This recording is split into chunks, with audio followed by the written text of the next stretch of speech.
A stranger appears out of nowhere with something no one else has. And what happens next challenges everything you believe about value, love, and second chances. The sun rose behind the hills of Newport, painting the sky in orange hues that reflected on the crystal-clear sea.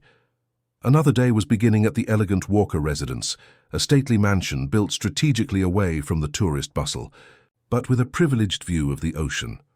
On the main veranda, Henry Walker observed the horizon with a cup of coffee cooling between his fingers, while his thoughts seemed as distant as the vessels dotting the sea.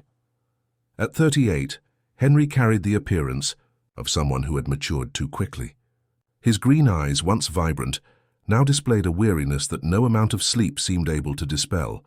As one of the most promising entrepreneurs in the clean energy sector of the Northeast, he had gained recognition, respect, and considerable wealth. He had everything money could buy, but the oppressive silence that dominated his house reminded him daily of what he had lost. "Mr. Henry," the voice of Mrs. Elaine, the housekeeper who had worked for the family for almost a decade, interrupted his thoughts. "Peter's breakfast is ready.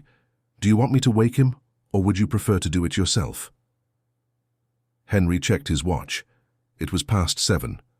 On normal days, his son would already be awake, silently organizing his toy car collection or browsing through picture books without uttering a single word. "I'll go, Elaine. Thank you." The corridors of the mansion were spacious and decorated, with paintings of American landscapes, one of Henry's passions. Despite the opulence, there was something strange about the environment, the complete absence of children's sounds. There was no laughter, crying, requests, or complaints. Just the disciplined silence of a house where a child lived who refused to speak. When he reached Peter's door, Henry took a deep breath before knocking lightly. There was no answer, as usual. He entered slowly and found his son already awake, sitting on the navy blue rug, meticulously organizing toy cars in perfect rows. Peter, who had just turned 7, had the same green eyes as his father, but with an absent, distant shine. His light brown hair fell over his furrowed brow in concentration. "Good morning, champ," Henry greeted with the most cheerful voice he could muster. "Did you sleep well?" The boy didn't answer, nor did he look up. He just continued organizing the cars as if he were alone in the room. Henry was already accustomed to this painful routine. The specialists called it selective mutism, a condition that prevented Peter from speaking in certain situations or with certain people, despite having the full physical ability to do so. In his case, after what had happened with his mother, the mutism had extended to virtually all environments and people. "Your breakfast is ready. Mrs. Elaine made those pancakes you like," he tried again, crouching beside his son. For a moment, he believed he saw a flicker of interest in the boy's eyes, but he continued in silence, now firmly holding a worn red toy car, the only toy that didn't fit into the meticulous organization of the others. Henry extended his hand, hesitantly, and touched Peter's hair affectionately. The boy didn't pull away, but he also didn't react to the touch. "Come on, son. You can continue playing afterward." In the past 2 years, this had become the businessman's routine. Monologues without response, frustrated attempts at connection, and the growing feeling that he had failed as a father. Since Peter's mother had been removed by court order due to her increasingly severe psychiatric episodes, the boy had practically gone mute. The rare moments when he spoke were to express basic needs, never feelings, never with emotion.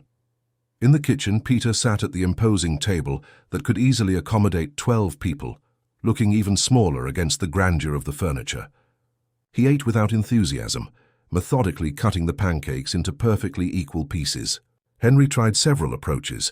He talked about the day they would have, mentioned the possibility of going to the beach over the weekend, commented on the new wind energy projects his company was developing. Nothing seemed to penetrate the invisible bubble that surrounded his son. "Mr. Henry," Mrs. Elaine appeared again, looking embarrassed for interrupting. "Helen is on the line. She says it's urgent." Helen was Henry's personal assistant for years, an efficient woman who managed both professional appointments and many personal matters for the businessman. Urgent, coming from her, meant it really couldn't wait. I'm coming. Peter, finish your breakfast, okay? We'll talk again soon. In his office, Henry answered the phone while watching the sea he loved so much through the window, but rarely had time to appreciate up close. Helen, what happened? Henry, I apologize for calling so early, but I have two pieces of news. The first is that the nanny recommended by Dr. Carmen just backed out. She called a little while ago saying she got a better offer in Boston. Henry closed his eyes, feeling a wave of frustration. She was the fifth candidate to back out in the last 6 months, some after interviewing with him, others after spending a few days with Peter and realizing the complexity of the situation. And the second news? Well, I took the liberty of scheduling an interview with another candidate. She doesn't exactly have the profile you asked for. She didn't study at the best universities nor worked with such influential families, but she has excellent references from previous work with children in sensitive situations. Her name is Jessica Anderson. Henry felt tempted to refuse immediately. He had already gone through child psychopedagogues, child psychologists, and development specialists with international diplomas. None had managed to reach Peter. Helen, I appreciate the initiative, but I don't think... Henry, she interrupted. Him, something rare in their years of working together. I know it's not protocol, but I ask that you receive her. There's something different about her. A sensitivity that isn't learned in universities. She might be exactly what Peter needs right now. The businessman hesitated. He trusted Helen's judgment, who had known Peter since he was a baby and understood the gravity of the situation. When can she come? This afternoon at 3, if that works for you. Henry consulted his mental calendar. He had a video conference with German investors, but he could move it up. All right, tell her to come at 3. After hanging up, Henry returned to the kitchen, but found only Peter's half-eaten plate. Mrs. Elaine informed him that the boy had gone back to his room. It would be another morning when the businessman would leave for work, without getting a single word from his son. The feeling of helplessness consumed him daily. At his company's office in downtown Newport, Henry tried to concentrate on spreadsheets and projects, but his thoughts remained in the mansion, with Peter. How many nannies and specialists had already passed through there? How many promises of revolutionary techniques and innovative approaches that would end exactly as they began, with the deafening silence of his son? At 2:30 p.m., Henry was already back home reviewing the resume sent by Helen. Jessica Anderson, 29, born in Portland, Maine. No academic training in pedagogy or psychology, just a technical course in child education and a series of jobs as an assistant in public daycares, a nanny in middle-class homes, and a volunteer in social projects with children in vulnerable situations. Nothing there seemed sufficient for the challenge that was Peter. Even so, something in Helen's insistence had made him give this chance. At 3 o'clock sharp, the doorbell rang. Mrs. Elaine conducted the visitor to the living room where Henry was waiting. When Jessica entered, the businessman was surprised by her simple appearance. She wore a discreet navy blue dress, black hair tied in a low bun, and almost no makeup. There was none of the sophistication or academic posture he expected from someone who intended to care for the son of one of the most influential businessmen in the region. "Good afternoon, Mr. Walker. I'm Jessica Anderson." Her voice was calm and clear, without hesitation despite the intimidating environment. "Thank you for the opportunity of this interview." Henry indicated the sofa across from him, analyzing her as she sat with erect but relaxed posture. Her brown eyes conveyed a tranquility that contrasted with the usual nervousness of previous candidates. "Ms. Anderson, I believe Helen has already explained the basics about our family situation." "Yes, sir. I know that your son Peter is 7 years old and presents selective mutism. I understand it's a complex condition and that you've already tried various therapeutic approaches." Jessica arrived at the Walker mansion the following morning, carrying only a simple backpack and a small suitcase. Mrs. Elaine received her with a cautious smile, like someone who had seen many people arrive with enthusiasm and leave frustrated. The housekeeper led her through the wide corridors to the room assigned to her, on the second floor near Peter's. "It's a comfortable space," explained Mrs. Elaine, opening the curtains to reveal a partial view of the sea. "Private bathroom, Spacious closet. Mr. Henry insists that all staff have comfort. Jessica observed the environment with attentive eyes. The room was larger than the entire apartment where she had grown up in Portland. The cream-colored walls, the canopy double bed, the noble wood furniture. Everything there spoke of a world completely different from hers. But it wasn't the luxury that impressed her. It was the almost palpable silence that hung over that house. "You'll be primarily responsible for Peter," continued the housekeeper as Jessica placed her suitcase on the bed. "The driver, Mr. Anthony, takes and picks up the boy from school, but lately he's been missing a lot. The teachers, well, they don't know how to handle the situation." Jessica nodded, absorbing every piece of information. "Mrs. Elaine, could you show me the places in the house where Peter usually stays? I'd like to know his spaces before we formally meet." The housekeeper seemed surprised by the request, but agreed. She led Jessica down the hallway, showing Peter's room, closed door, which they didn't dare enter, the study room adapted for him, the library with a carefully assembled children's section, and finally, the attic transformed into a playroom. "He spends a lot of time here," explained Mrs. Elaine, opening the door to the spacious area on the top floor. "Especially when someone new arrives at the house." The playroom had the sloping ceiling typical of attics, but was far from an improvised environment. There were organized shelves with games, books, and educational toys. A colorful rug covered part of the wooden floor. In one corner, a low table with drawing materials, and next to it, a shelf full of toy cars meticulously organized by size and color. "He organizes everything himself," commented the housekeeper, noticing Jessica's look at the cars. "He doesn't let anyone touch them. When the last nanny tried to help, he had a crisis. He didn't cry, he didn't scream. He just sat in the corner and rocked back and forth for hours." Jessica approached the drawing table. There were blank sheets, colored pencils aligned by shade, and a half-finished drawing hidden under other papers. She resisted the urge to look at it more closely. "And Mr. Henry? Does he spend time here with Peter?" A sigh escaped the housekeeper's lips. "He tries, on weekends especially. Sits in that armchair and reads stories, even without getting a response. Sometimes he tries to play, build something with the blocks, but the boy rarely interacts." They went downstairs again, and Mrs. Elaine continued showing the house, the spacious and modern kitchen, the formal dining room, the living room where Jessica had been interviewed, Henry's office, closed door, the outdoor area with a pool, and the meticulously maintained gardens. "Is Peter at school now?" asked Jessica, noticing there was still no sign of the boy. "No," replied Mrs. Elaine, leading her back to the kitchen. "He's in his room. He rarely comes out on Monday mornings. It's as if he needs to prepare for the week." "I understand. I prefer not to force a meeting now. Let him notice my presence naturally." The housekeeper looked at her curiously. The other professionals always insisted on meeting Peter immediately, eager to start their revolutionary techniques. During lunch, Jessica met the other staff. Mr. Anthony, the middle-aged driver with a paternal manner, Cindy, the cook who spoke little but smiled a lot, and George, the gardener who devotedly cared for every plant on the property. All seemed genuinely concerned about Peter, but also resigned to the idea that the boy would never be like before. "Little Peter was such a talker before," commented Cindy, serving more rice on Jessica's plate. "Asked about everything, wanted to know the name of each spice. Now he just eats the basics without much flavor, as if he was afraid even of the food." Jessica listened attentively to each story, each observation about the boy's behavior.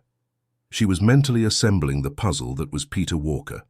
After lunch, while the others returned to their tasks, Jessica asked Mrs. Elaine for permission to get to know the house better on her own. She wanted to absorb the atmosphere, feel the environment without the mediation of others. The housekeeper, still intrigued by the different approach, agreed. Jessica walked slowly through the corridors, observing the details. Scarce family photos, predominantly neutral landscapes on the walls, the almost complete absence of elements that referred to the maternal figure. In such a large and well-decorated house, there was something strangely impersonal, as if it had been set up to look like a home without really being one. Passing through the corridor leading to the bedrooms, Jessica noticed a door different from the others, more ornate with a small golden plaque without inscription. It was locked. That door stood out from the rest of the minimalist decoration as if it were a remnant of another era, of another house. In the late afternoon, Jessica decided to begin her subtle approach. She took a book from the library, The Little Prince, in an illustrated edition, and sat in the living room near the staircase that led to the upper floor. She began to read aloud, not too loudly, but enough to be heard by anyone passing by. It wasn't a performance, just a natural reading, as if she were reading to herself. After a few minutes, she noticed movement on the stairs. From the corner of her eye, she saw Peter sitting on the highest step, partially hidden, but clearly listening. Jessica continued reading, without giving any indication that she had noticed his presence. When she finished the chapter, she calmly closed the book. "It's a beautiful story," she said in a normal voice, without directing the speech specifically to Peter. "I especially like the part about the fox. Maybe I'll continue tomorrow at the same time." She got up and left the room without looking back, leaving the book on the coffee table. A few minutes later, when passing through the room again, she noticed that the book had disappeared. Dinner was served at 7. Henry arrived from work a few minutes before, looking tired but making a visible effort to appear animated when meeting his son. Peter was already sitting at the table, staring fixedly at the empty plate in front of him. "Hi, champ," Henry ruffled the boy's hair, who didn't react. "How was your day?" Silence. Henry looked at Jessica, as if seeking some guidance or approval. She just smiled discreetly, indicating with a subtle gesture that he should continue normally. "My day was full. We had a meeting with investors interested in the new solar panel project, and I met a guy who designs boats. Maybe someday we'll buy a small boat to navigate around the bay, huh?" Peter continued in silence, but Jessica noticed that his eyes moved briefly toward his father when he mentioned the boats. It was a minimal sign, almost imperceptible, but it was there. Dinner proceeded with Henry trying to maintain a conversation, Jessica responding calmly, and Peter in his usual silence. At the end, when Cindy served dessert, caramel custard, Jessica noticed another small sign. The boy adjusted himself in the chair, showing slight interest. "This custard looks delicious," commented Jessica after tasting it. "It reminds me of what my grandmother used to make when I was a child. She always said the secret was in the caramel point." It was a casual comment, not directed at anyone in particular, but Peter raised his eyes for a second, observing her before returning his attention to his own custard. After dinner, while Henry took Peter to brush his teeth and prepare for bed, Jessica helped Cindy organize the kitchen, despite the cook's protests. "You don't have to, girl. This isn't work for you." "I don't mind," replied Jessica, drying a plate. "Actually, I like the routine of organizing. It helps me think." Later, Henry called her to his office. He seemed less tense than during the interview, although fatigue still marked his face. "How was your first day?" he asked, indicating an armchair for her to sit. "Calm. I'm getting to know the house, the routine, observing Peter from a distance, without pressuring him." Henry frowned. The last specialist said it was important to establish direct eye contact from the beginning, to force small interactions to break the isolation cycle. "Each child is unique, Mr. Walker. What works for one may not work for another. Peter has already gone through many professionals, many approaches. Maybe it's time to try something different." "And what do you suggest exactly?" Jessica organized her thoughts before responding. "I believe Peter needs to feel safe before anything else. Safe to express himself or to continue in silence, if he prefers. My initial approach will be to create a constant but non-invasive presence.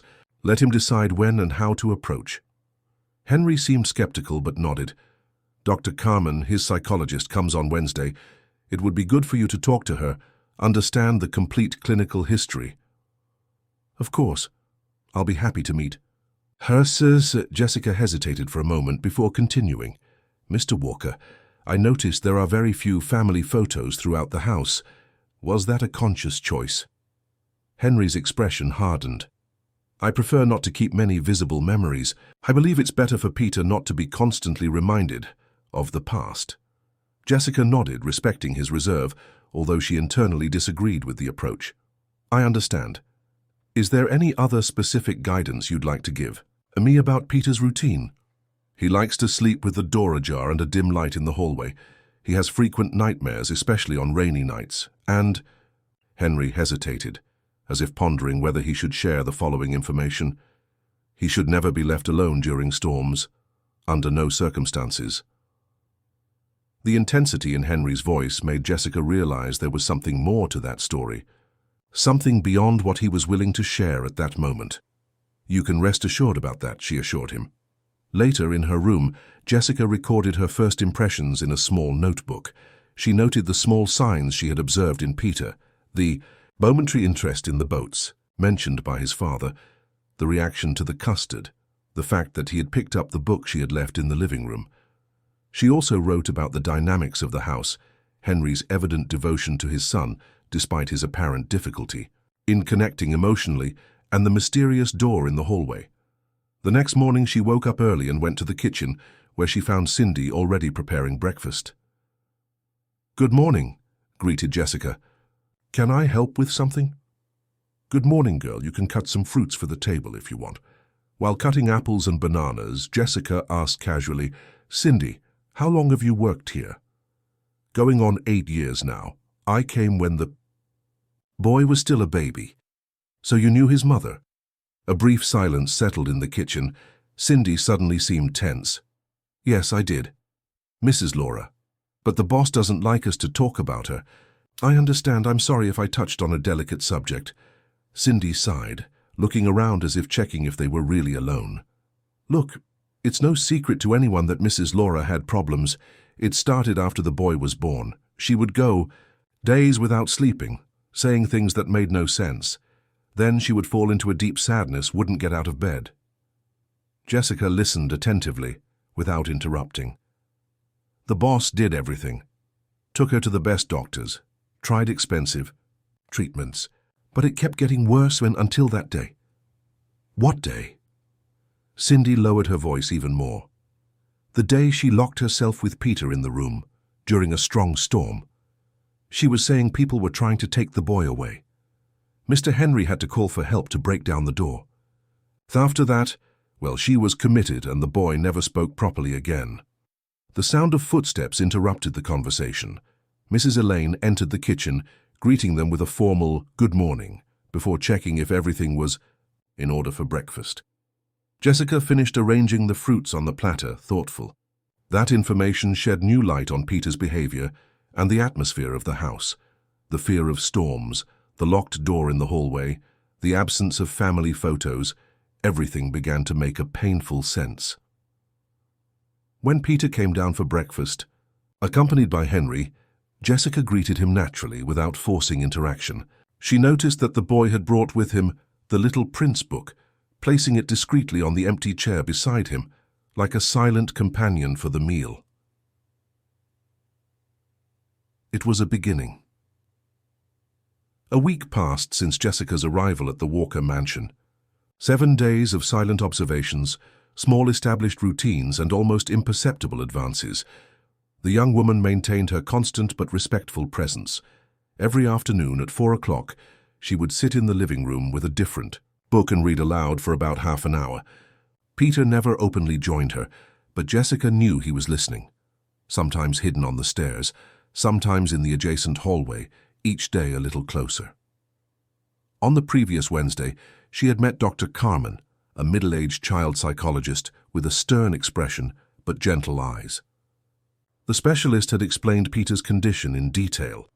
"Selective mutism is already a complex condition in itself," the doctor had said, flipping through a folder of notes in her lap. "But in Peter's case, there's the traumatic component associated with the episode with his mother. He witnessed her psychotic break and then the forced removal. For a 5-year-old child, it was like losing his mother twice, first to the illness that transformed her, then physically." "And does he have contact with her?" Jessica had asked.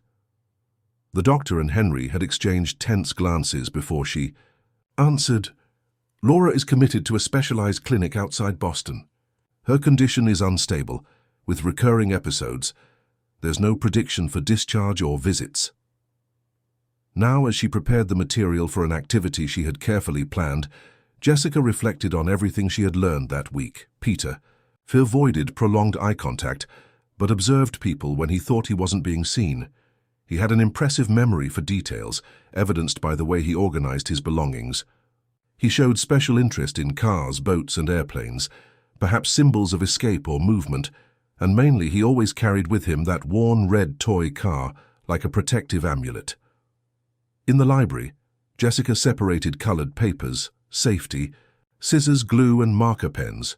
She wouldn't call Peter directly, but would leave the activity set up like a silent invitation. She began to build a small origami boat, softly humming a popular song. She was so concentrated that she almost didn't notice Peter standing at the door, watching her with contained curiosity. When she noticed him, she smiled naturally, without interrupting her work. "Hi, Peter. I'm making some paper boats. I'm going to put them in the pool later to see if they float well." The boy didn't answer, as expected, but took a few hesitant steps into the library.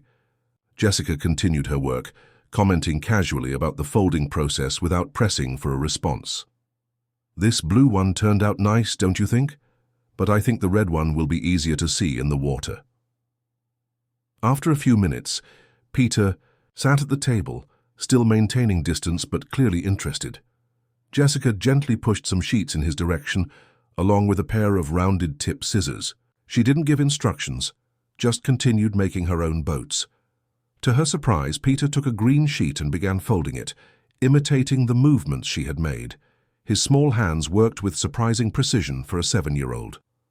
When he finished, he placed the little boat next to those Jessica had made, in a perfect organization by size. "It turned out great," she commented sincerely. "You have skilled hands." Peter didn't smile, but his eyes shone for a moment with the compliment. They continued working in silence for almost an hour, building a small fleet of colorful little boats. When they finished, Jessica suggested, "Shall we see if they float?" They went to the pool, maintaining the distance Peter seemed to need. The mansion's outdoor area was as impressive as the interior, an infinity pool that seemed to merge with the sea on the horizon, surrounded by a wooden deck and carefully landscaped native vegetation. Jessica knelt at the edge of the pool and placed her first boat in the water. Peter, after a moment of hesitation, did the same with his green boat. Together they watched the small paper vessels sail, pushed by the gentle breeze that came from the sea. "Where do you think they would go if they could sail forever?" asked Jessica, not really expecting an answer. To her surprise, Peter picked up a thin fallen twig from the ground and wrote on the wet edge of the deck, "Far away." It was the first deliberate act of communication since she had arrived. Jessica felt her heart race but maintained her composure, responding as if that were the most natural thing in the world. "Yes, sometimes we all want to go far away. I grew up in Portland, did you know? It's not that far from here, but it seems like another world. We don't have this huge sea there. Have you ever been to Portland?" Peter shook his head negatively, still concentrating on the little boats that were now reaching the other end of the pool. "It's a beautiful city, with many parks.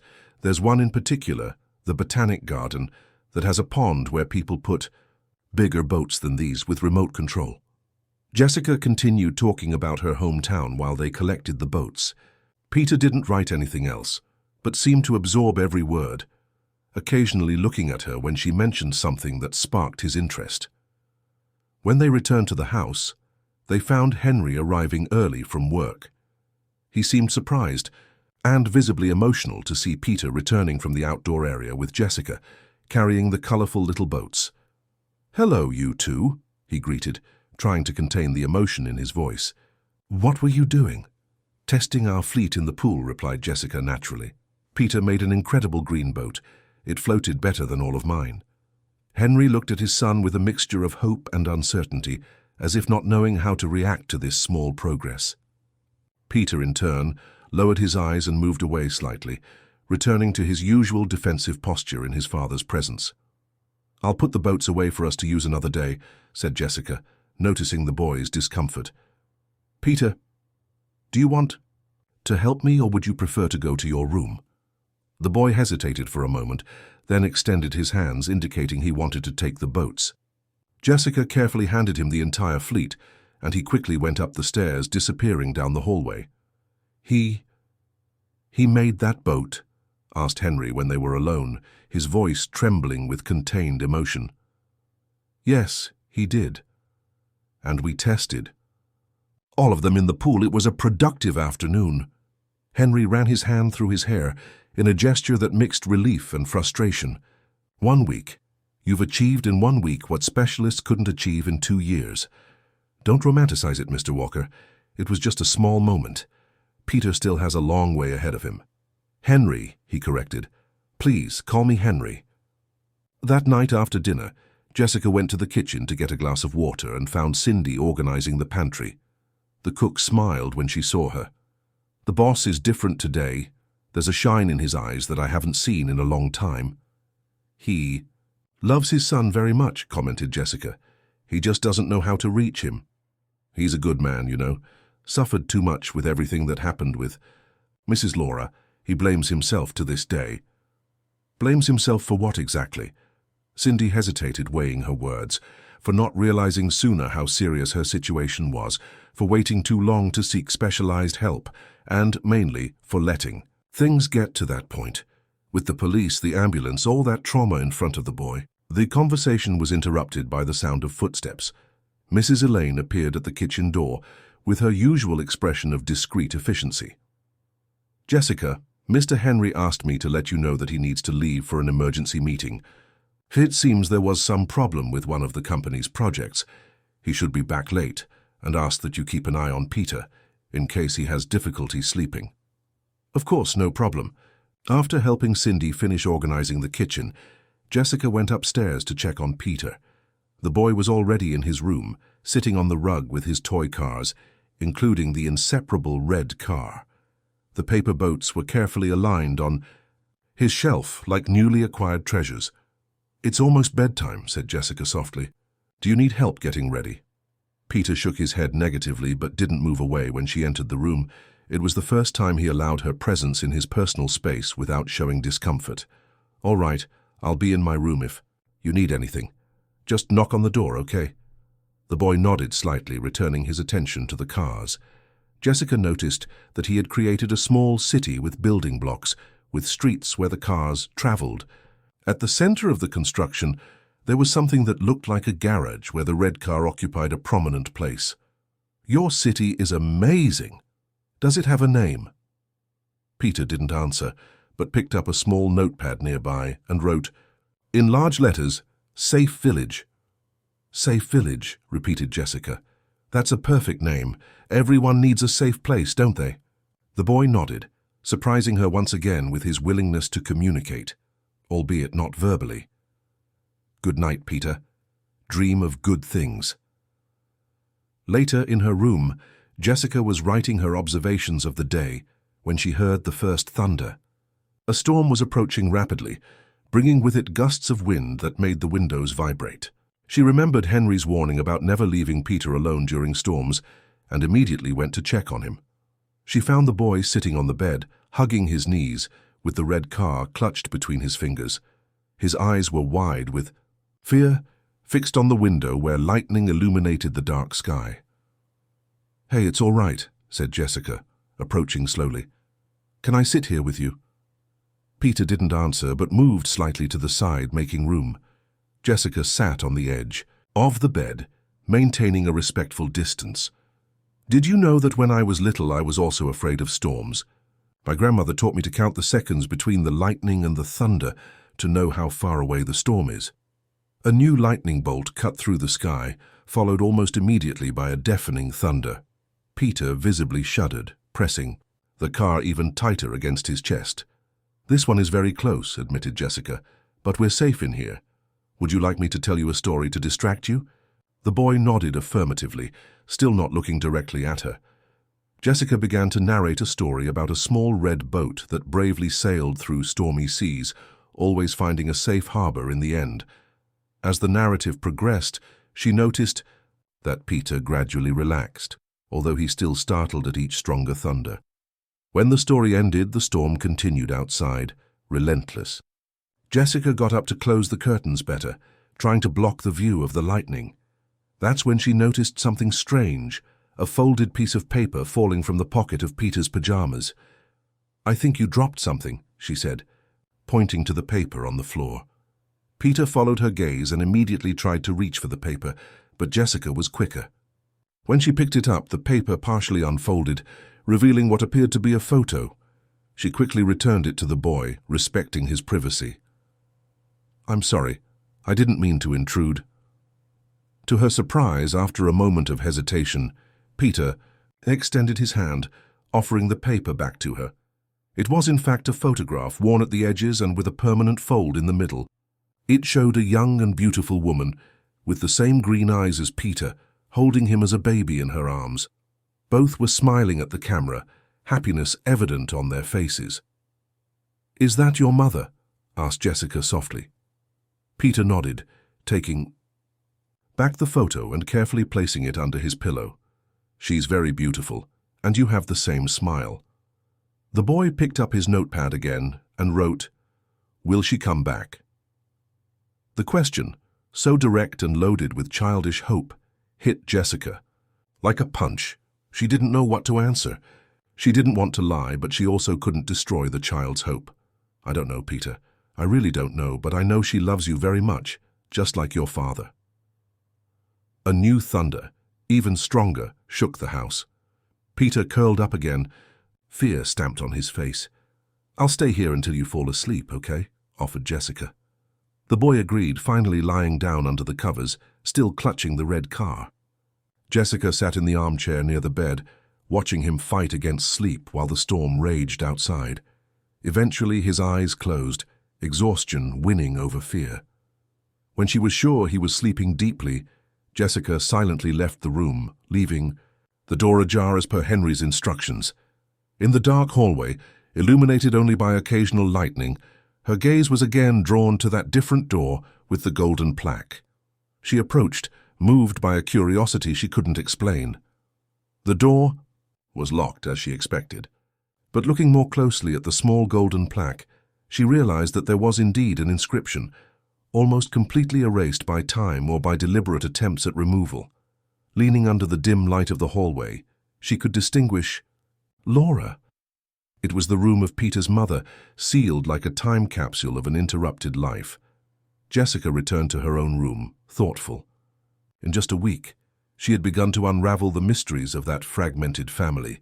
Peter was slowly lowering his defenses, allowing small connections.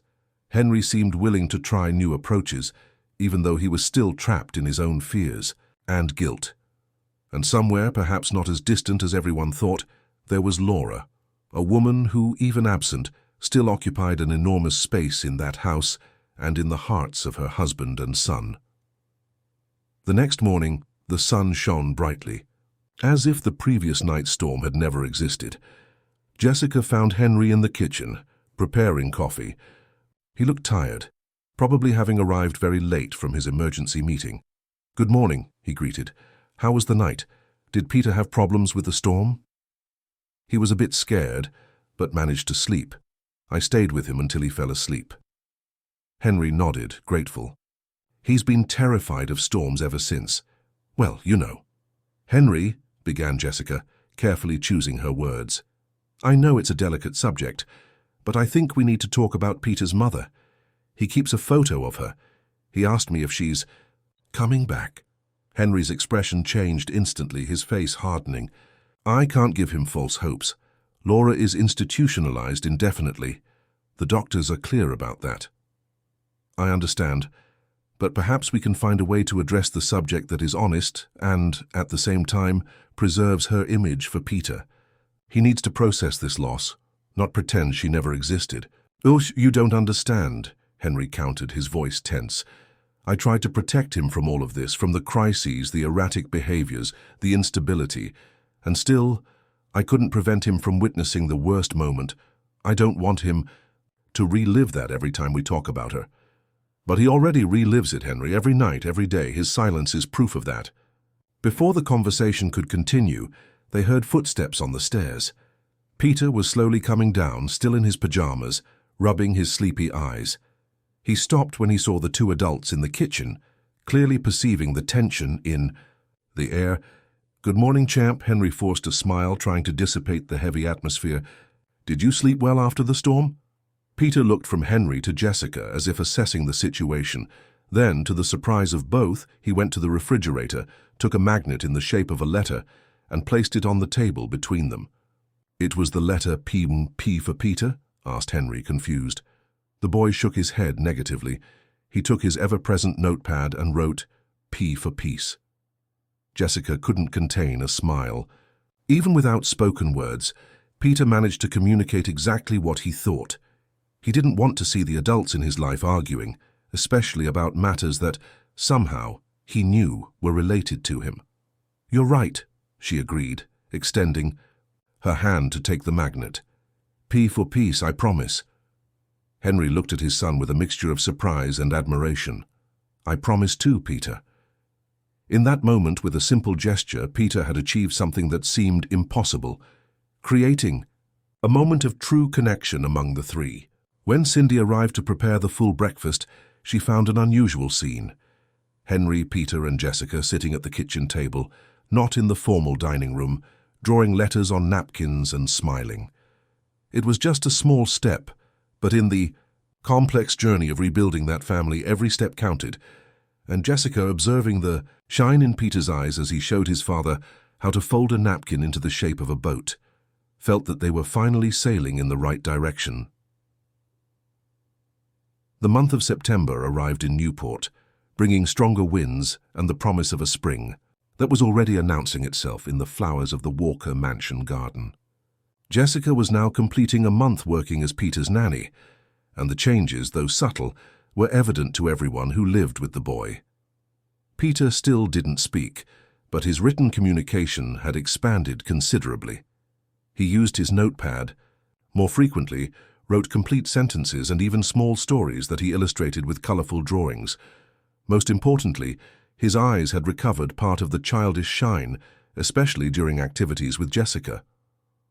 On a particularly sunny Saturday morning, Henry suggested a boat trip. It would be the first time Peter would go out for a recreational activity since Jessica's arrival. "I have a friend who will lend us his sailboat," explained Henry during breakfast. "We can spend the day sailing around the bay, maybe stop at some quiet beach for a picnic." The idea clearly pleased Peter, who wrote in his notepad, "Can we take our paper boats?" "Of course," replied Henry, visibly moved by his son's enthusiasm. "We can have a competition to see which one sails better." "And what if we made a complete picnic?" suggested Jessica. "We could prepare sandwiches, fruits, juices. What do you think, Peter?" The boy nodded enthusiastically, quickly scribbling, "I want to help prepare." It was the first time Peter had shown interest in actively participating in a household task. Henry gave Jessica a look of gratitude, which she returned with a discreet smile. In the kitchen, Peter helped prepare simple cheese and ham sandwiches, following Jessica's instructions with unusual concentration for a child his age. Cindy, observing the scene while preparing a fruit tart to complement the picnic, couldn't contain a comment. "This boy has a knack for it, just like his mother who loved to cook." Peter immediately raised his eyes, his attention captured by the mention of his mother. Henry, who was entering the kitchen at that exact moment, became visibly tense. There was an awkward silence that Jessica quickly tried to break. "Really? What did your mother like to make, Peter?" Before Henry could intervene, the boy was already writing in his notepad, "Chocolate cake with syrup. She let me lick the spoon." It was the first time Peter had spontaneously mentioned a memory of his mother. Jessica looked at Henry, whose face now displayed a complex mixture of emotions, pain, nostalgia, but also a reluctant acceptance. "She made the best chocolate cake in the world," he finally agreed, his voice low and controlled. "I remember you two always ended up with faces, smeared with syrup." Peter smiled, a small, shy smile, but real. It was as if a slightly jammed door had been cracked open, allowing a beam of light to enter a dark room for a long time. The boat trip was an absolute success. The sailboat was spacious and comfortable, with a small cabin and a wide deck where They spread a blanket for the picnic. Henry, who had spent the last years practically living for work, revealed himself surprisingly skilled in navigation.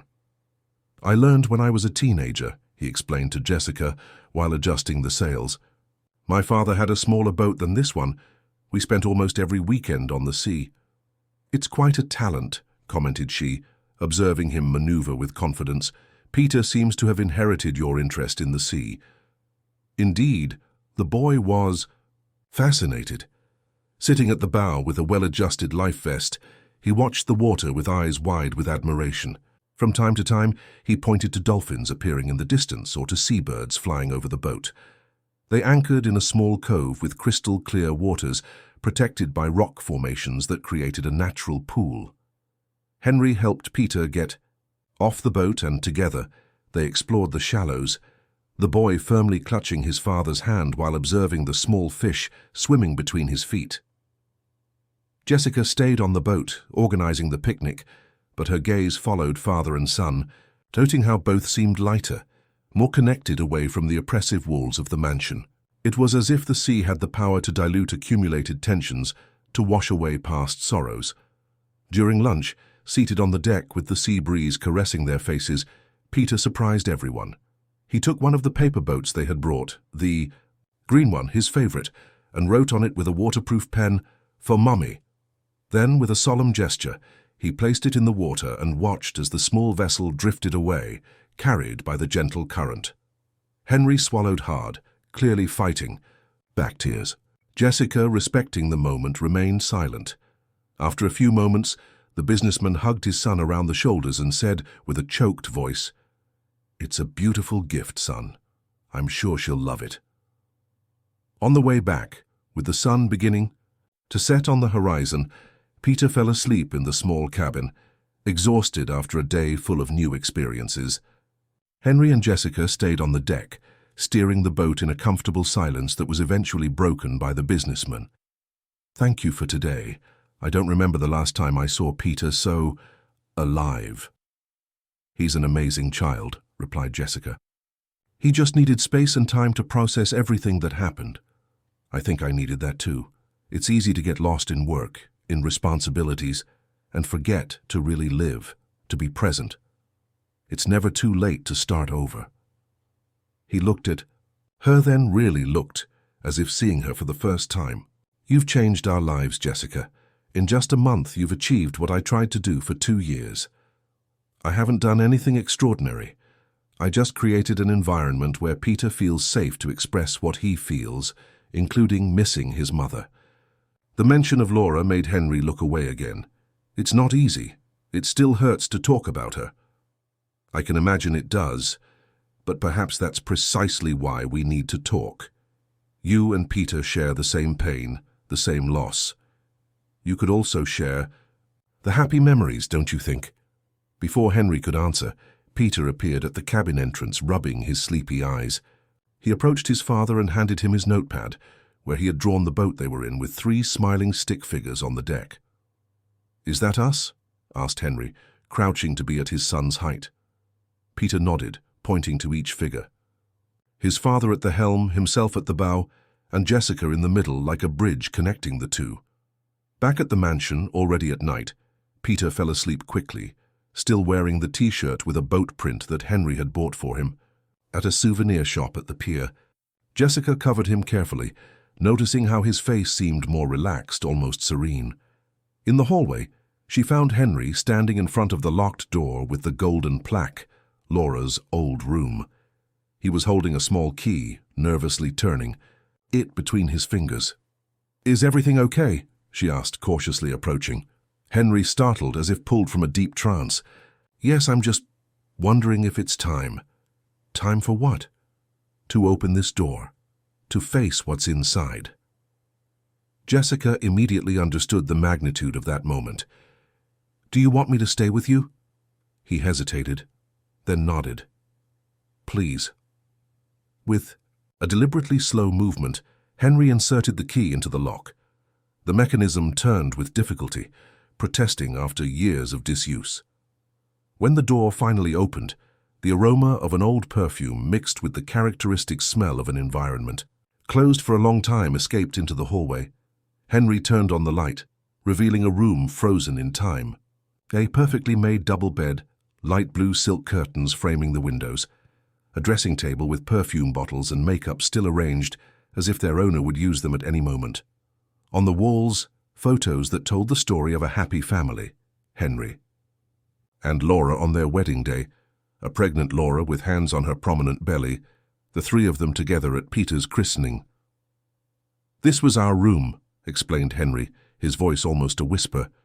"After she started having more severe crises, the doctors recommended that we sleep separately. I moved to another room, and this became her refuge." Jessica observed in silence as Henry walked around the room, touching objects, reliving memories. Laura was diagnosed with bipolar disorder shortly after Peter's birth. At first, it was just mood alterations, episodes of euphoria followed by periods of deep sadness. We managed with medication and therapy, but over time, the episodes became more intense, more frequent. He stopped in front of a dresser, opening the top drawer. Inside, dozens of medicine boxes, some empty, others half full, formed a disturbing pharmaceutical mosaic. She began to refuse medication, convinced that the drugs made her less herself.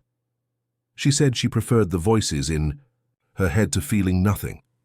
"Voices?" asked Jessica softly. "In the last months, she developed psychotic symptoms during episodes of mania, auditory hallucinations, persecutory delusions. She believed there were people wanting to take Peter away, that I was conspiring with doctors to keep her drugged and steal our son." Henry sat on the edge of the bed, the weight of the memories visibly bending his shoulders. That night, there was a terrible storm. Thunder, lightning, the kind of storm that seems like it's going to bring down the house. I had an important meeting and arrived late. When I entered, the house was dark. I called for Laura, for Peter, but nobody answered. His voice faltered, but he continued, as if he had been waiting years for that opportunity to finally tell the complete story. "I found this room locked from the inside. Laura was screaming that they were coming, that she could see them through the windows, that they were coming to take Peter. I tried to calm her through the door, but she only became more agitated. From what I could understand, she had stopped taking her medication for weeks." "And Peter was in there with her?" asked Jessica, already imagining the terror the boy must have felt. "Yes, I could hear him crying, calling for me. I tried to break down the door, but I couldn't. That's when I called for help." Henry got up abruptly, going to the window. Through the glass, one could see the sea in the distance, black under the night sky. The police arrived first, then the ambulance. They broke down the door. Laura was in full psychotic break, hugging Peter in the corner of the room, saying she needed to protect him from them. When the officers entered, she became even more desperate.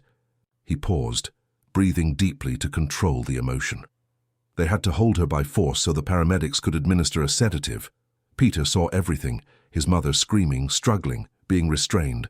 After they took her, he stayed there, exactly where she had been, in absolute silence. He didn't cry, didn't speak, he simply shut down. Jessica approached, gently placing her hand on Henry's shoulder, and since then he practically doesn't speak. "In the first days, I thought it was just the shock, but weeks passed, then months. We consulted specialists, therapists, renowned doctors. The diagnosis of selective mutism came after many exams and evaluations. They said it was a response to trauma, a way for Peter to protect himself from emotional pain." "And Laura? What happened to her after that night?" Henry turned to Jessica, his eyes red but dry, as if he had no more tears to shed. "She was involuntarily committed by judicial determination. She went through various psychiatric hospitals until being transferred to a specialized clinic near Boston, where she remains to this day. Her condition never completely stabilized. She has periods of lucidity when she recognizes what happened, and others of deep crisis." "Do you visit her?" "I go occasionally when the doctors say she's in a good period." Peter has never seen her since that night." Jessica felt a tightness in her chest, thinking about the boy, carrying that hidden photo, sending paper, boats as messages to his absent mother. "Henry, maybe it's time to reassess this. Peter clearly misses her, keeps her memories. Growing up without understanding what really happened, without the opportunity to reconcile the image of the loving mother with the events of that night, that might be more harmful than a carefully prepared visit. And what if she's in crisis when we go? What if that traumatizes Peter even more?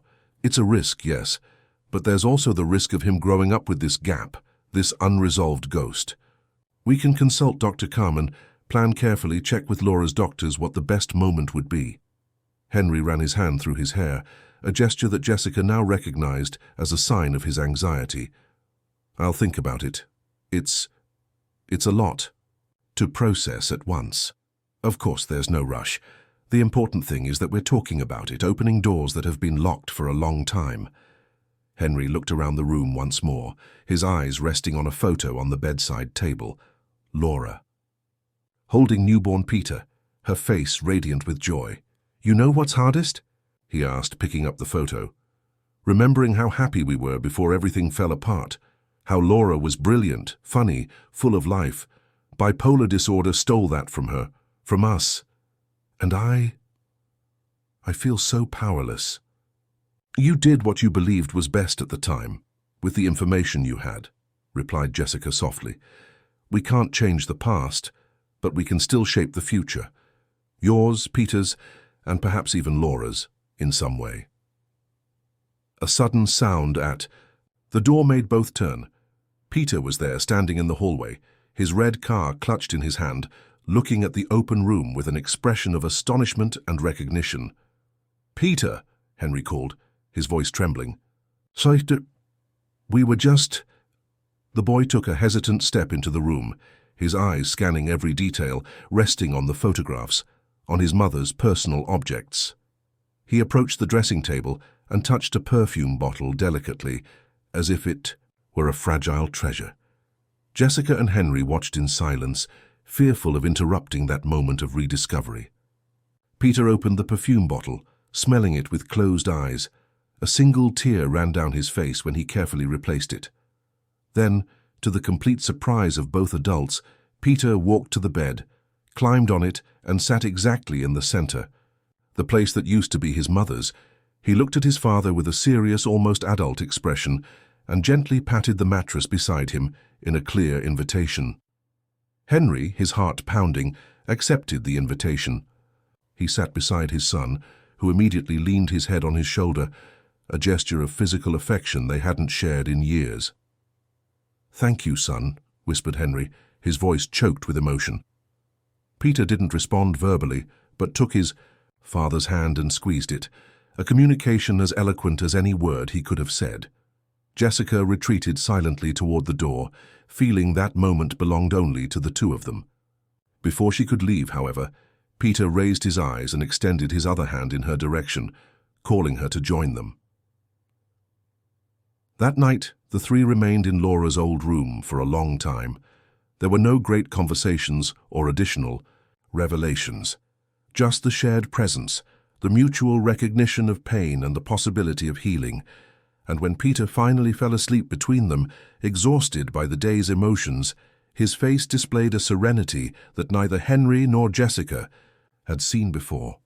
Carefully, so as not to wake him, Henry carried his son back to his room. Upon returning, he found Jessica still in Laura's room, delicately organizing the objects that had been moved.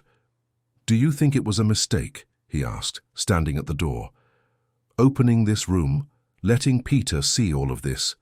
Jessica smiled. Softly, "Look at how peacefully he slept. I think for the first time in a long time, Peter feels complete. He needed this piece of his history, this piece of his mother." Henry nodded, absorbing her words. "What happened today? The boat trip, this room, everything? It seems like a turning point." "It's because we're finally navigating toward the truth, not running from it," replied Jessica, turning off the light as they left. "And the truth, however painful it may be, is the only path to real healing." In the dark hallway, Henry looked at her with new eyes, not just as his son's nanny, but as someone who had become essential in their lives, a compass constantly pointing to the north of honesty and courage. "Good night, Jessica," he said simply, although his eyes communicated much more. "Good night, Henry," she replied, perfectly understanding what wasn't being said. The following weeks brought a gradual transformation to the Walker mansion. Laura's room wasn't closed again. Henry, after a long conversation with Dr. Carmen, decided to transform it into a space of memories for Peter, a place where the boy could connect with his absent mother in a healthy way without the weight of secrecy or taboo. Some photographs were taken from the room and framed, now occupying spaces in the living room and hallway. Laura's favorite perfume was transferred to Peter's dressing table, who occasionally sprayed a little on his pillow before sleeping. The bed remained intact, like a small sanctuary where sometimes father and son sat together to browse family albums that Henry had finally had the courage to rescue from the bottom of a closet. On a Friday afternoon, while Jessica organized materials for a painting activity with Peter, Henry appeared in the library doorway with an undecipherable expression. "I got an authorization," he announced, showing a paper in his hands. "We can visit Laura next weekend.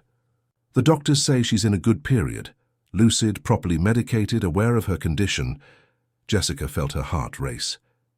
"Have you told Peter?" "Not yet. I wanted to talk to you first, plan the best way to prepare him." "It's an important decision," she agreed, indicating a chair for Henry to join her. "We need to think about how to explain his mother's current situation, what to expect from the visit, how to deal with possible emotional reactions. Dr. Carmen suggested that you accompany us," added Henry, sitting down. "She believes your presence will be comforting for Peter, and frankly for me too." There was a vulnerability in his admission that deeply touched Jessica.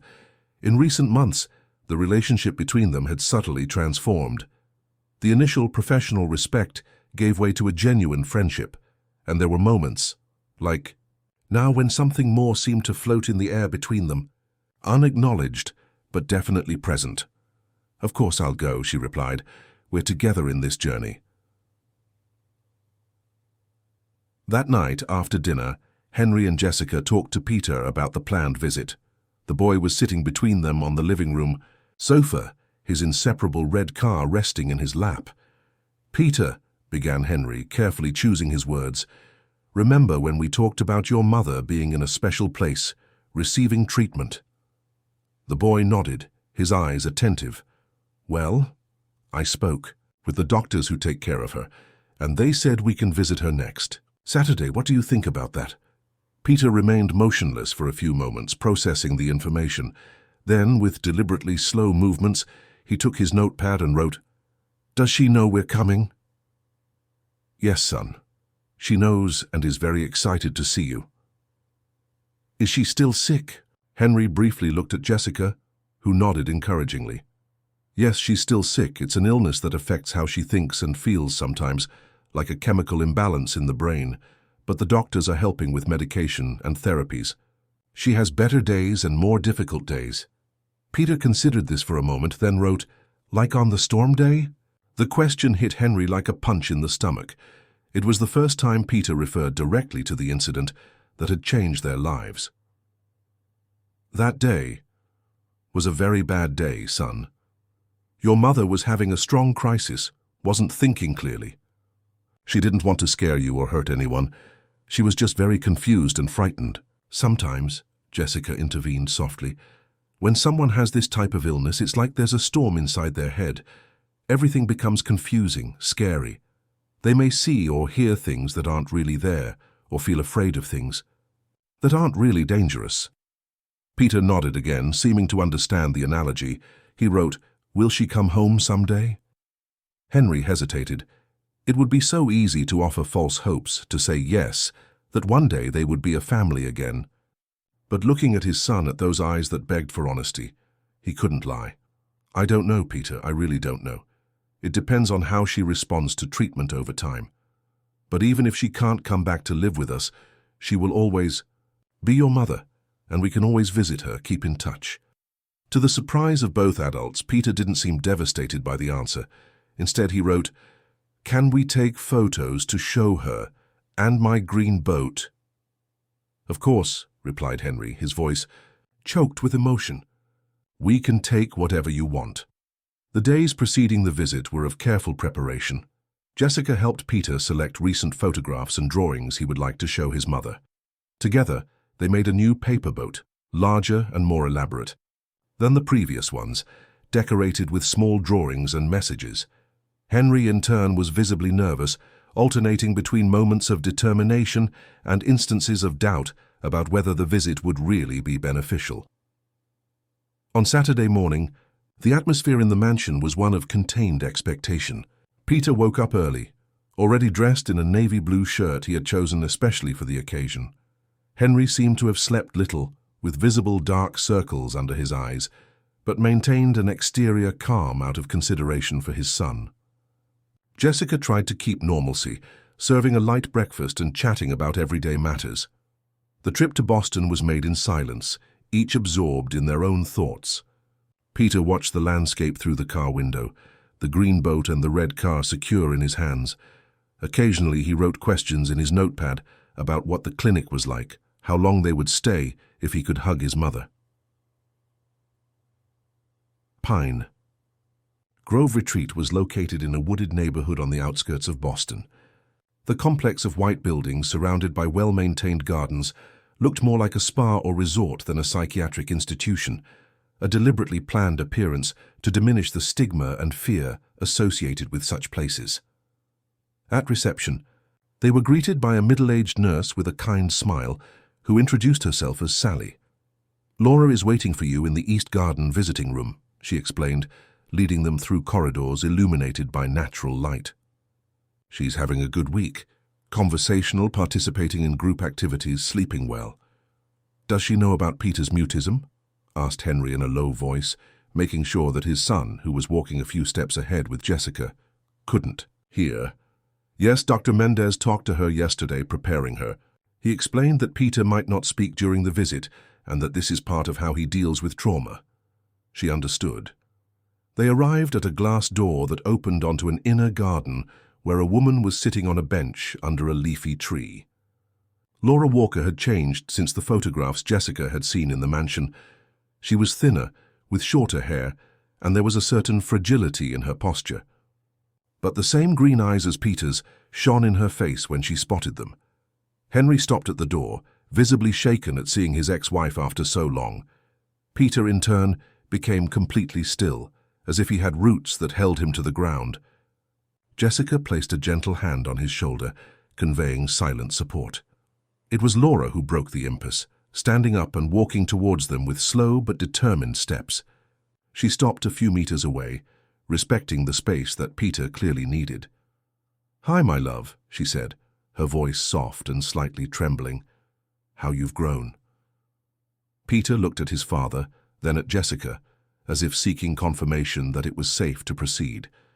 After a moment of hesitation, he took a few steps toward his mother, stopping at an intermediate distance.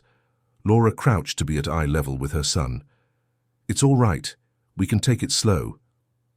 The boy extended the green boat he was carrying, offering it as a gift. Laura accepted it with an emotional smile. "It's beautiful, Peter. You've always liked little boats since you were a baby." Sally suggested they sit at a nearby picnic table where they could talk more comfortably.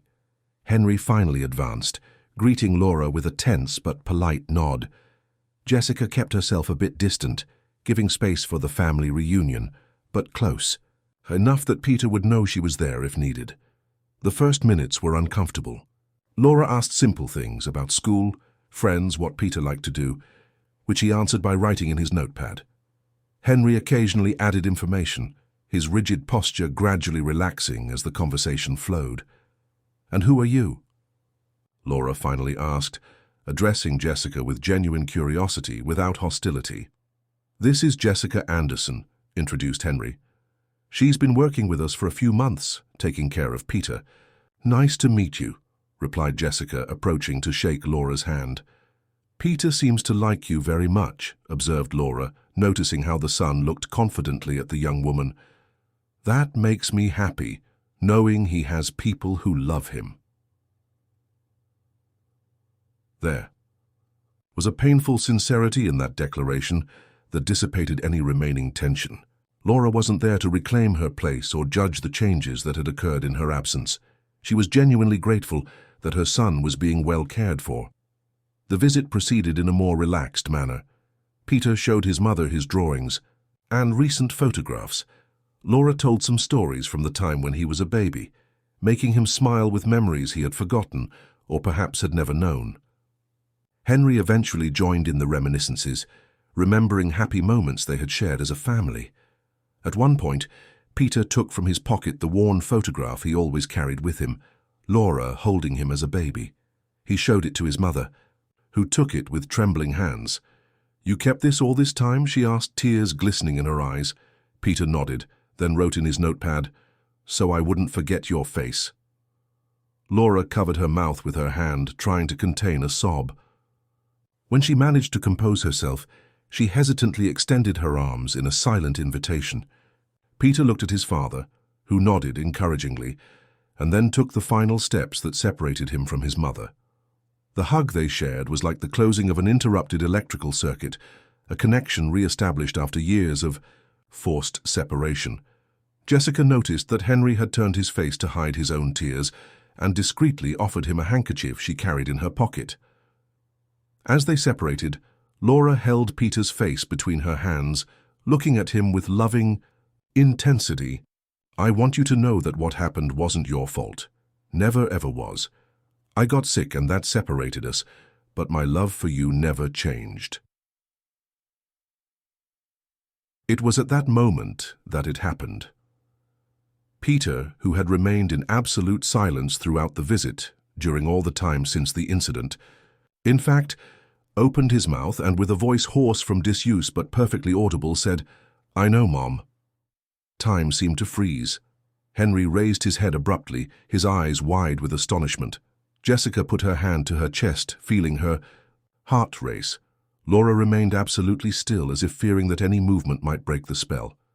"I know," repeated Peter, his voice becoming firmer with each word. "I love you too." The silence that followed was filled only by the sound of leaves swaying in the gentle breeze and by Laura's contained cry, who hugged her son again, this time with even more intensity. The rest of the visit passed as if in a dream. Peter continued speaking, short phrases, simple words, as if he were relearning a forgotten language. He told his mother about school, about the paper boats, about how Jessica read stories to him every afternoon. His voice, although hesitant, grew in confidence with each minute. When it was time to leave, Laura hugged her son one last time, promising they would see each other again soon. To everyone's surprise, Peter extended the red car to her. "To help you remember me," he said with childlike simplicity. "But it's your favorite," replied Laura, visibly moved. "Now I have boats," explained Peter, "and I can make more. You need it more than me." Laura accepted the gift with the solemnity that the moment deserved. "I'll take care of it, until we see each other again."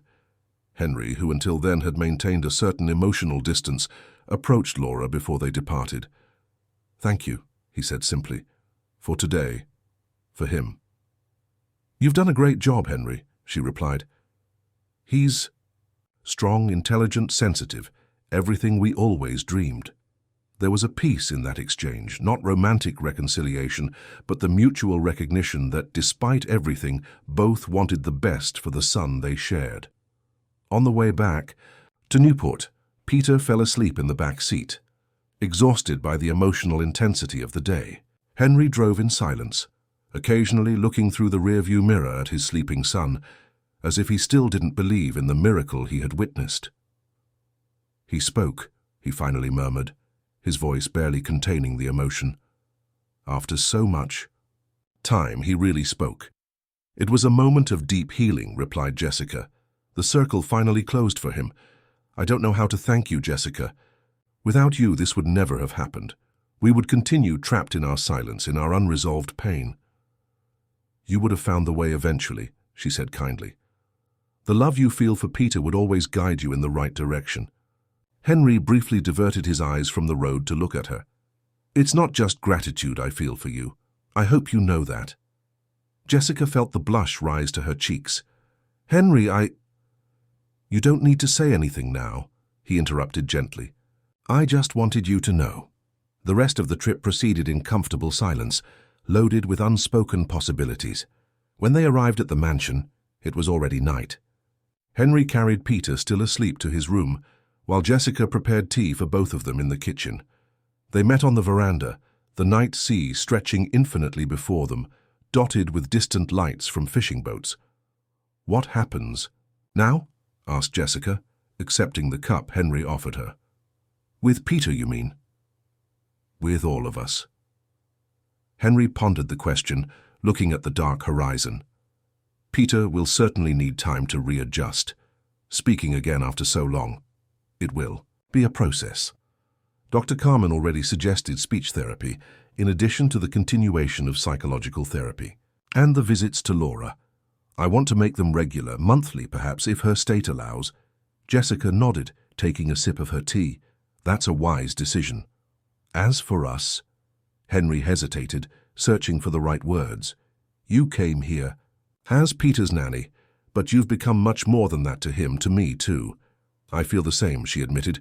"You two entered my life in a way I never imagined. Changed me." "Stay," said Henry simply. "Not as an employee, but, well, we need to figure that out together." Before Jessica could answer, they heard light footsteps behind them. Peter was standing at the veranda door, rubbing his sleepy eyes. "Dad?" he called, his voice still timid but audible. "I had a dream." Henry immediately turned, a smile lighting up his face at hearing his son's voice. "What kind of dream, champ?" "I dreamed we were on a big boat, the three of us, and Mom was waving from the beach." "Sounds like a beautiful dream," commented Jessica. Peter approached, sitting between them. "Can we have a real boat someday, not just paper?"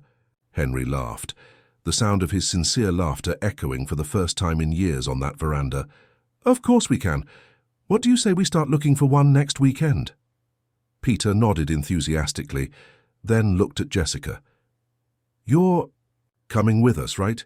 To choose the boat?"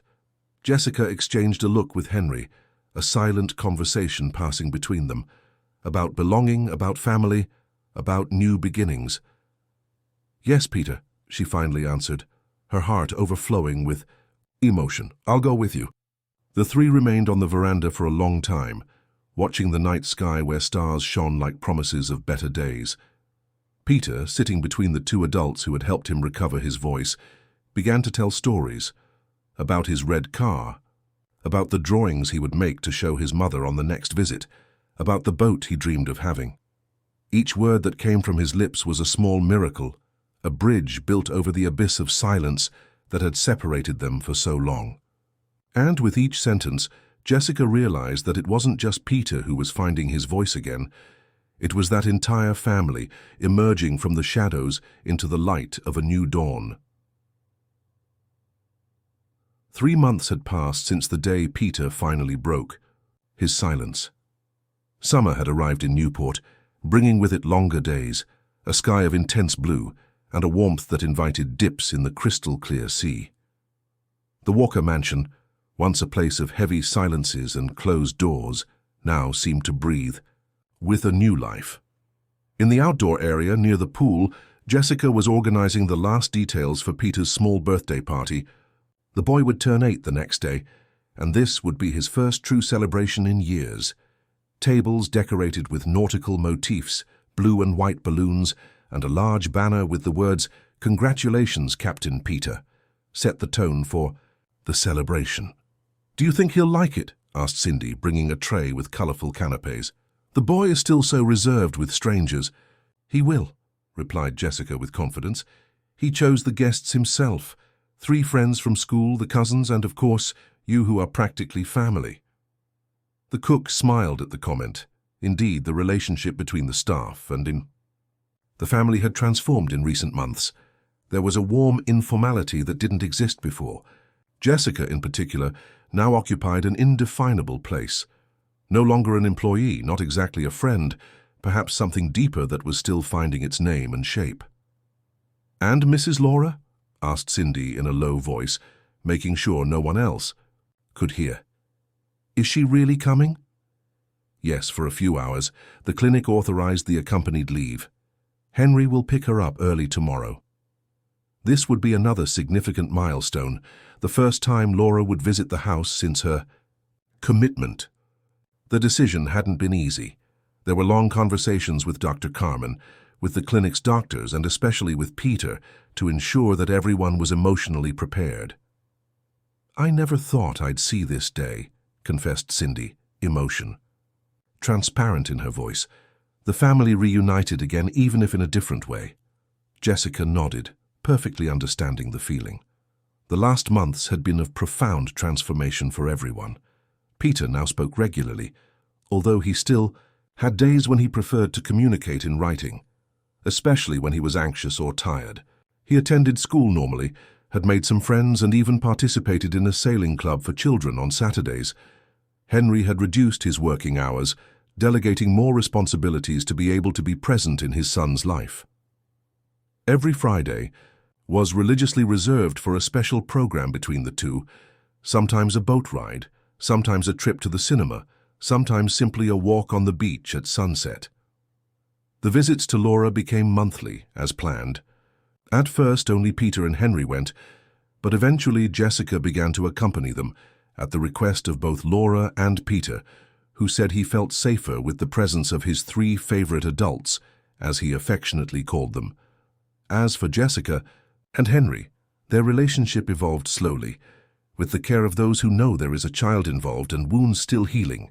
There were glances exchanged over the breakfast table, conversations that extended late into the night on the veranda, fingers that occasionally touched when passing the salt during dinner. Small gestures that built a growing intimacy, without haste, respecting the time they both needed. "Jessica." Peter's voice interrupted her thoughts. The boy was running from the private pier of the property, where he had been with his father. Come see what arrived." She smiled at his enthusiasm. "What is it, Peter? What arrived?" "The gift." "The most amazing gift in the world," he exclaimed, pulling her by the hand toward the pier. "Dad said it's for all 3 of us, not just for me, but I can be the captain sometimes." Intrigued, Jessica let herself be led by the energetic boy through the garden to the wooden pier that extended a few meters into the sea. There, docked and gently swaying with the movement of the waves, was a medium-sized sailboat, white with navy blue details.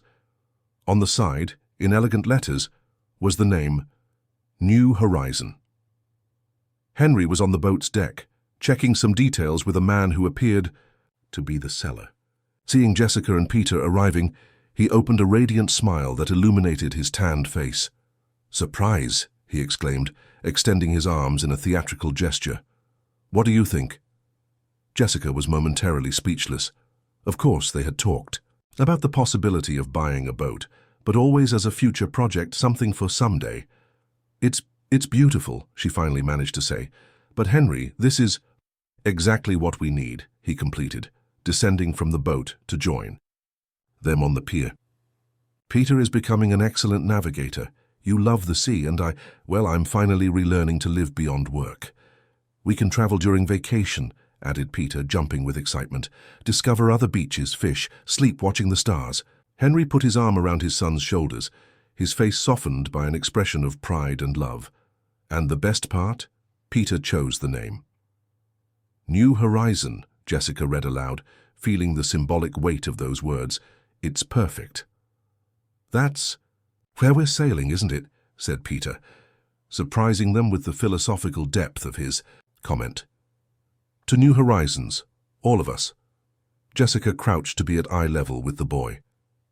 "When did you get so wise, huh?" Peter shrugged, with that peculiar mixture of innocence and maturity that children who face difficulties early in life often develop. "I think I always was. I just didn't speak."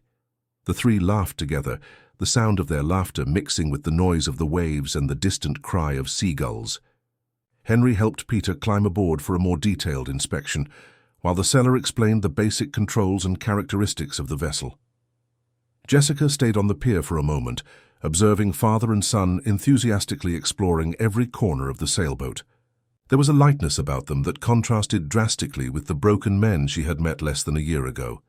Peter gestured animatedly, his voice clear and confident, echoing over the water, while Henry listened to him with genuine attention, answering his questions with patience. "Jess, aren't you coming?" called Peter, using the affectionate nickname he had recently adopted. "You have to see the cabin. There are bunks and a tiny kitchen and even a bathroom." With a smile, she joined them aboard, allowing herself to be infected by the enthusiasm. The boat was indeed impressive, spacious enough for trips of a few days, but not so large that it couldn't be handled by Henry alone with some help. After the seller left, the three sat on the deck, animatedly planning future trips and adventures. Peter had 1,000 ideas, each more ambitious than the previous, from sailing to Maine to going around the world someday. "One step at a time, Captain," laughed Henry, messing up his son's hair. "First, we need to familiarize ourselves with the boat in calmer waters. Can we start tomorrow after my party?" suggested Peter, hopeful. "Just a short trip to celebrate my birthday?" "Tomorrow your mother will be here," Henry gently reminded him, "but we can invite her to come with us if you want. It would be a different program for everyone." Peter's eyes widened at the possibility. "She can? The doctors will let her?" "I've already talked to them. As long as it's a short trip and she's feeling well, there's no problem." "That would be amazing," exclaimed the boy, practically vibrating with excitement. "The four of us together, on a real boat, not just in my dream." Henry and Jessica exchanged a significant look over Peter's head. Both knew how much that moment meant. Not an attempt to reconstitute the past, but to build a new type of family, with its unique complexities and configurations. At sunset, while Peter was taking a bath, Henry and Jessica sat on the veranda with glasses of wine, observing the new boat anchored at the pier, gently swaying with the tide. "Are you sure it's a good idea?" Jessica finally asked, verbalizing the concern that had accompanied her throughout the afternoon. Laura on the boat. The emotions can be intense. Henry pondered the question, thoughtfully turning the glass between his fingers. "I spoke at length with Dr. Mendez about this. He believes it would be positive for Laura to experience a moment of normalcy with Peter, something cheerful and relaxed, away from the institutional environment." "And what about Peter? Aren't we creating expectations that may not materialize in the long term? He knows that Laura's situation is complex.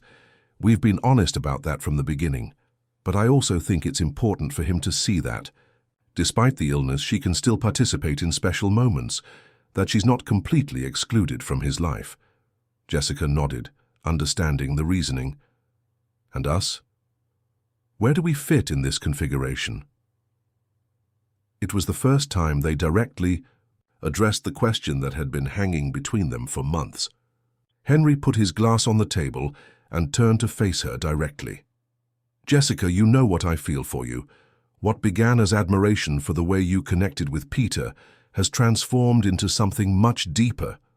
But I've always respected the fact that the situation is complex. Complex is a diplomatic way of putting it." She smiled sadly. "There's an ex-wife who isn't exactly ex by choice but by tragic circumstances. There's a boy who is just beginning to recover from a deep trauma. And there's you, still dealing with guilt and responsibility. And yet, despite all of that, here we are," replied Henry, taking her hands in his. "I'm not asking for definitions or promises now. I just want you to know that for me, you are an essential part of this family we're rebuilding, regardless of the shape it may take." Jessica felt tears forming in her eyes. "For me too. You two have become my home." The sound of hurried footsteps interrupted the moment. Peter appeared at the veranda door, already in pajamas, hair damp from the bath. "Dad, Jess, you won't believe it. Grandma Teresa called and said she's bringing a 3-tiered cake tomorrow with a boat on top." "Your grandmother was always the extravagant type," laughed Henry. "Remember how she transformed the entire garden into a circus for your 5th birthday?" "Not really," admitted Peter. "But she told me that story. She said there was even an elephant." "It didn't go that far, but there were 2 ponies and a clown who juggled on a unicycle," corrected Henry, pulling his son to sit between them. The night progressed with stories of past birthdays, plans for the next day, and occasional whispers about the newly acquired sailboat. When Peter finally went to bed, Henry and Jessica remained on the veranda, enjoying the night breeze and the tranquility that only the end of the day can provide. "You know what I'm thinking," commented Henry, looking at the stars that began to dot the sky. "What?" "About how life takes unexpected turns. A year ago I was a broken man with a son who didn't speak and a committed ex-wife. I believed I would spend the rest of my life just existing, never really living. And then you arrived. It wasn't me, Henry. It was you yourself. You found the courage to face the past, to open doors that had been locked for years. I just walked by your side. A companionship that made all the difference." He smiled, leaning to kiss her softly. It was a kiss full of promises, of possibilities, of horizons yet to be explored. The morning of Peter's birthday arrived with an impeccably blue sky and a gentle breeze that stirred the decorative flags in the garden. The boy woke up early, too excited to stay in bed. When he went down to the kitchen, he found Jessica already preparing a special breakfast: boat-shaped pancakes, fruits cut into starfish, and a small cake with a solitary candle to blow out, right after waking. "Happy birthday, Captain," she exclaimed, opening her arms for a hug that Peter promptly accepted. "Thank you, Jess. Where's Dad?" "He went to get a surprise," she replied with a mysterious smile. "He should be back soon." The surprise, of course, was Laura. Henry had left at dawn to pick her up from the clinic, ensuring she would arrive in time to participate in the special breakfast, a small, intimate moment before the bustle of the party that would take place in the afternoon. When the car parked at the entrance of the mansion, Peter ran to the door, his excitement mixed with a pinch of nervousness. Laura got out of the vehicle with a radiant smile, holding a package wrapped in blue paper with small boats printed on it. "Happy birthday, my love," she said, crouching to hug her son. Peter returned the hug with enthusiasm. "You really came. And will you go on the new boat with us afterward?" "If you want me to, I'll be very happy to go," replied Laura, exchanging a quick glance with Henry, who nodded encouragingly. Inside the house, Jessica received them with fresh coffee and the festively decorated table. There was an initial moment of discomfort. After all, it was the first time Laura had set foot in the house since her commitment, and the first time the four had gathered there. But Peter's genuine joy soon dissipated any tension, creating an atmosphere of celebration that transcended the complexities of the past. "Open your present," suggested Laura after breakfast. "I hope you like it." Peter carefully unwrapped the package, revealing a large and colorful book about navigation for children, full of detailed illustrations of different types of vessels, constellation maps for night navigation, and stories of great maritime explorers. "Wow," he exclaimed, flipping through the pages with admiration. "It's amazing, Mom. Now I can learn everything about boats and stars and seas." "I thought it would match your new sailboat," smiled Laura. "Nurse Sally helped me choose it at the bookstore when she found out you had bought a boat." "It matches perfectly," agreed Henry. "Peter has been obsessed with everything related to navigation." "Just like you at the same age," commented Laura, and for a moment there was a connection between them. Not romantic, but the complicity of two people who shared deep memories and an immense love for the same son. The morning proceeded calmly, with Laura helping with the final preparations for the party. While Peter proudly showed her his room, his drawings, his toys, Jessica observed the interaction between mother and son with a mixture of emotion and admiration.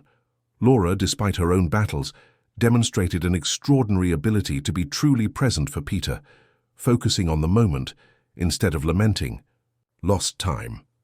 At 2 in the afternoon, the first guests began to arrive. There were 3 friends from Peter's school, accompanied by their parents, the paternal grandparents, Teresa and August, bringing the promised 3-tiered cake, some older, cousins, and even Dr. Carmen, who had accepted the invitation, not as a psychologist, but as someone who had become important in the family's life. The party was lively, with music, games organized by Jessica, and even a small pirate-themed treasure hunt that led the children to travel throughout the garden, in search of clues that eventually led to a chest full of small toys and chocolates. At one point, when Peter was entertained with his friends, Laura approached Jessica, who was organizing small plates for the cake. "Can I help?" she offered. "Of course," replied Jessica, handing her some napkins. "Are you feeling well? Isn't it too much for you?" Laura smiled, appreciating the genuine concern. I'm well. The doctors adjusted my medication recently, and I've been feeling more stable. Besides, seeing Peter like this, happy, talking, surrounded by friends, is the best medicine I could receive. They worked side by side for a few minutes, in a silence that gradually became comfortable. You know, Laura finally said, at first when Henry told me about you, I felt jealous. It was irrational, I know, considering my situation, but the idea of another woman taking care of my son, gaining his trust. Jessica stiffened slightly, uncertain about how to respond. But then, continued Laura, I realized something important during our visits. You weren't trying to replace me. You were simply loving my son the way he needed to be loved, and for that I will be eternally grateful. Laura, You don't need to say anything. I just want you to know that I understand what's happening between you and Henry, and that it's okay. Peter needs people who love him unconditionally in his life, the more the better. There was a nobility in that declaration that left Jessica speechless.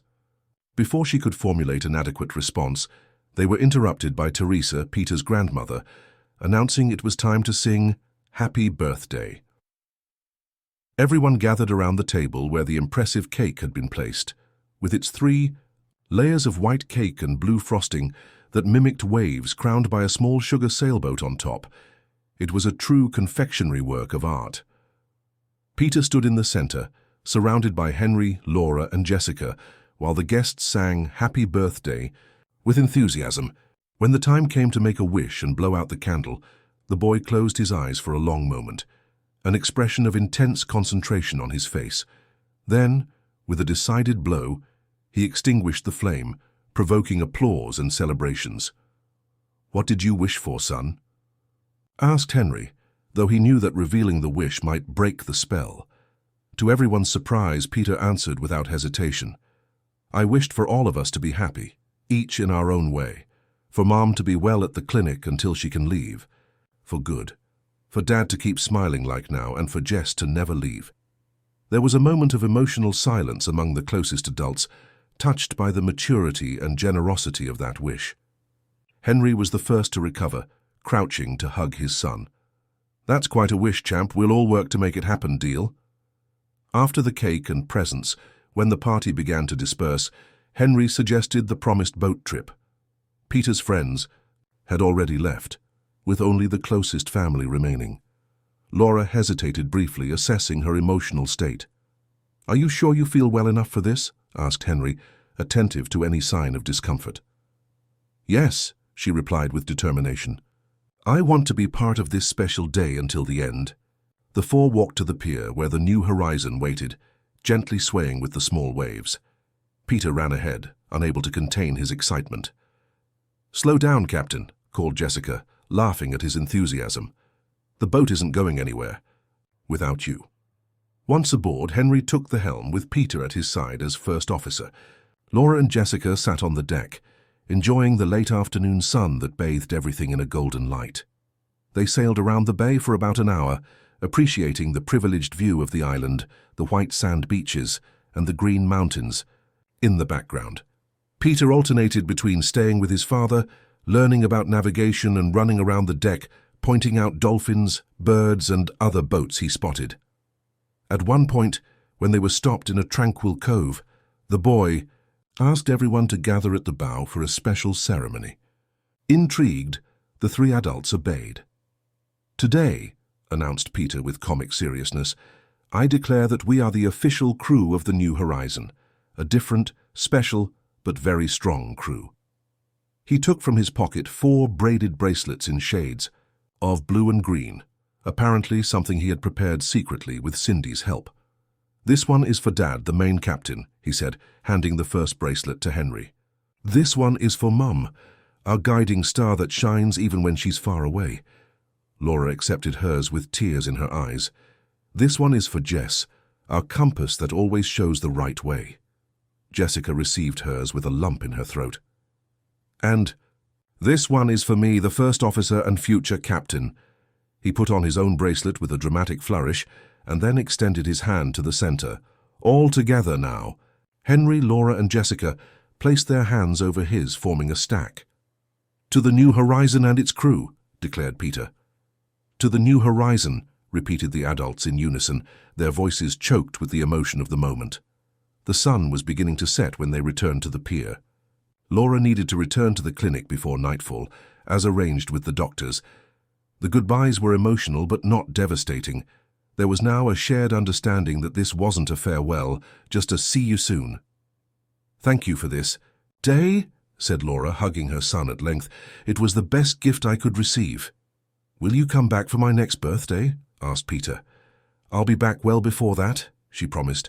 "We've arranged monthly visits, remember? And soon will be your presentation at the sailing club. I wouldn't miss it for anything."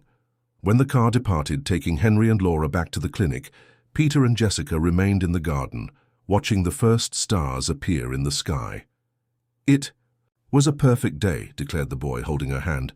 "It really was," agreed Jessica. "Are you happy?"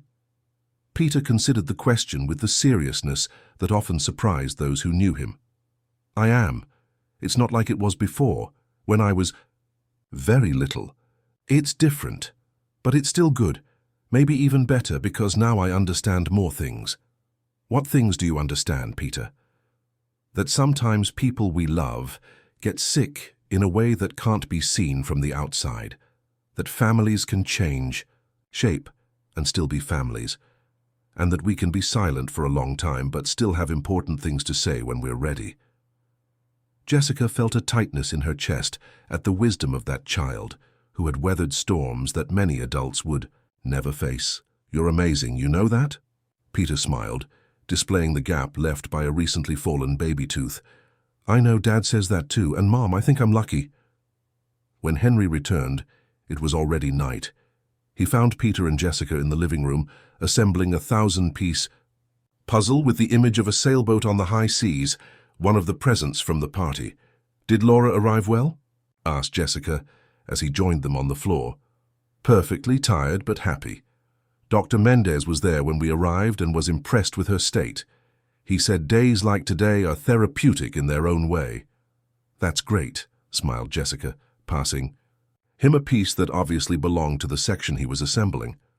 "Dad," called Peter, yawning, "do you think Mom will be able to live closer someday? Not here at home, but maybe somewhere on the island, so we could see her more often?" Henry exchanged a look with Jessica before answering. "It's possible, son. Dr. Mendez mentioned today that if she continues progressing as she is, in a few months they might consider outpatient treatment. It wouldn't be immediate, and she would still need a lot of support, but it's a possibility." Peter's eyes shone with hope. That would be amazing. Shortly after, overcome by the fatigue of a day full of emotions, Peter fell asleep on the sofa. Henry carried him gently to his room, while Jessica organized the scattered puzzle pieces. When he returned, he found her on the veranda, contemplating the sailboat anchored at the pier, illuminated by the full moon that reflected on the tranquil waters of the bay. "What are you thinking about?" he asked, joining her at the railing. "About horizons," replied Jessica with a smile. "New and old ones. About how life sometimes takes us on routes we would never have imagined sailing." Henry encircled her waist, gently pulling her closer. "Do you regret embarking on this journey with us?" "Not for a second," she replied, turning to face him. "It was the best decision I've ever made." "Even with all the complications? The past that can't be completely left behind? The future that still has so many uncertainties?" "Especially because of all that," smiled Jessica. "Real life, Henry, with pains and joys, scars and healing. I wouldn't trade it for any perfect fantasy." He kissed her then, a kiss that sealed unspoken but deeply felt promises. When they separated, they remained embraced, looking at the starry sky that stretched infinitely above them. "You know what Peter told me today before sleeping," commented Henry. "What?" "That he finally understood why silence is sometimes necessary. He said it was as if he needed to stop speaking to really learn to listen, to himself, to others, to the world around him. And now that he's speaking again, his words have more value because he knows exactly why he chooses them." Jessica felt tears forming in her eyes. "He's right. Sometimes we need to get lost to truly find ourselves." The following morning, Peter woke up to the sound of seabirds and the smell of fresh coffee coming from the kitchen. When he went downstairs, he found Henry and Jessica preparing breakfast together, moving in perfect synchrony, as if they had been doing it their whole lives. "Good morning, sleepyhead," greeted Jessica, placing a glass of orange juice on the table. "Did you dream of pirates and treasures?" "No," he replied, rubbing his sleepy eyes. "I dreamed of us sailing, but it wasn't just on the sea. It was like in life." Henry and Jessica exchanged a look of surprise at the sophisticated metaphor. "And where were we sailing to in this dream?" asked Henry, serving pancakes on his son's plate. Peter thought for a moment, then smiled, that luminous smile that still had the power to surprise them after such a long time of absence. "Home," he answered, simply. "We were sailing home." And there in that sunny kitchen, with the sea visible through the window and the new horizon gently swaying at the pier, the three understood the profound truth in those childish words. After storms, silences, and pains, they had finally found their safe harbor, not in a physical place, but in each other. The journey would continue with its inevitable ups and downs. There would be days of calm sea and days of rough waves. Laura would follow her own path of recovery, sometimes closer, sometimes more distant. Peter would grow up, carrying his scars, but also the strength that comes from having survived the storm. Henry and Jessica would sail together, discovering new depths in their love each day. But on that morning, in that perfect moment of simplicity, all that mattered was that they were together, anchored in the present, with their eyes turned to the horizon of possibilities that opened before them, infinite and promising like the sea itself.